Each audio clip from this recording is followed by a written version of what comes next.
네, 안녕하세요. 평고충입니다. 오늘은 스트링 리버브에 대해서 알아보겠습니다. 곡의 장르와 특성마다 리버브는 다르게 믹싱을 합니다. 때문에 작업하고 있는 곡에 맞게 리버브를 만들기보단 스튜디오에서 녹음한 듯한 공간감을 주고 질감을 더해주기만 하면 됩니다. 그럼 시작해보겠습니다. 저는 에비로드 챔버와 H 리버브를 사용합니다. 다른 어떤 리버브를 사용하셔도 상관이 없지만 하나는 로우가 뭉쳐있는 짧은 리버브로 나머지 하나는 하이가 좀 더 나오고 긴 리버브로 사용하니 느낌이 가장 괜찮았습니다. 혹시 리버브에 접근하기 어렵고 지금 제가 사용하는 제품들을 가지고 계신 분들이라면 지금 화면을 캡처해서 여러분들이 스트링에 적용을 해가지고 사용하셔도 괜찮을 것 같습니다. 그럼 리버브를 거는 방법에 대해서 이야기해보겠습니다.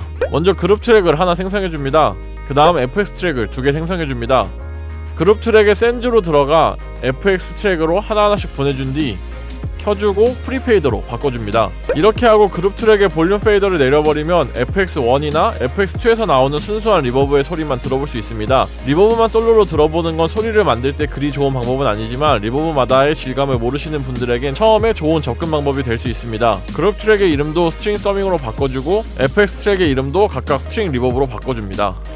스트링을 그룹 트랙으로 보내실 때는 현악기군의 모두 선택을 하시고 채널 세팅에 들어가신 다음에 아웃풋을 클릭하시고 Alt와 Shift를 누른 상태로 내가 원하는 그룹 트랙을 선택을 해주면 한 번에 쉽게 이동할 수가 있습니다. 리버브 1 트랙에는 아까 이야기했던 에비로드 챔버를 걸어두었습니다. 먼저 드라이 소스를 들어보고 에비로드 챔버 소리를 한번 들어보겠습니다. 먼저 드라이 소스입니다.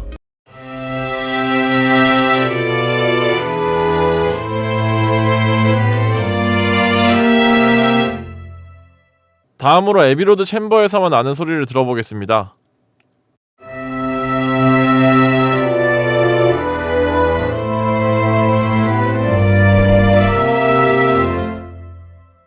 이런 식으로 과하지 않은 하이가 잘 살아있고 소리가 너무 길게 이어지지 않으면 됩니다. 너무 길게의 기준은 0.5초에서 1초 정도는 될 것 같습니다. 하지만 수치가 그다지 중요한 게 아닙니다. 리버브의 꼬리가 이어지는 느낌만 안 난다면 여러분들이 쓰시는 어떤 리버브로 만들어서 사용하셔도 상관없습니다. 다음은 드라이 소스를 들어보지 않고 바로 H 리버브로 만든 소리를 들어보겠습니다.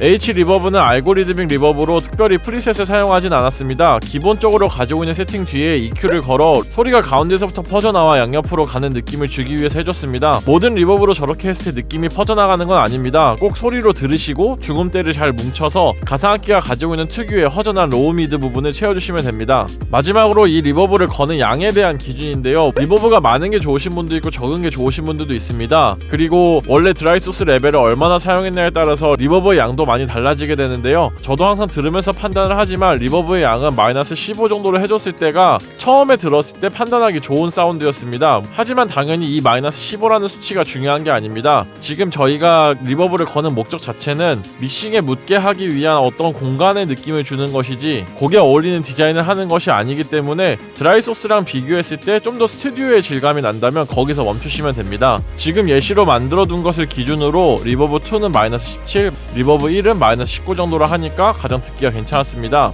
마지막으로 소리를 비교해보고 이번 강좌를 마무리하겠습니다. 먼저 드라이 소스를 들어보겠습니다.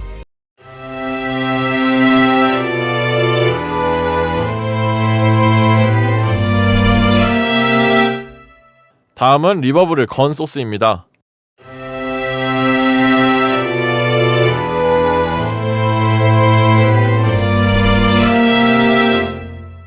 네, 오늘은 여기까지고요. 다음 강좌부터 스트링 편곡을 하는 방법에 대해서 하나씩 해나가 보겠습니다. 오늘도 봐주셔서 감사합니다. 안녕히 계세요.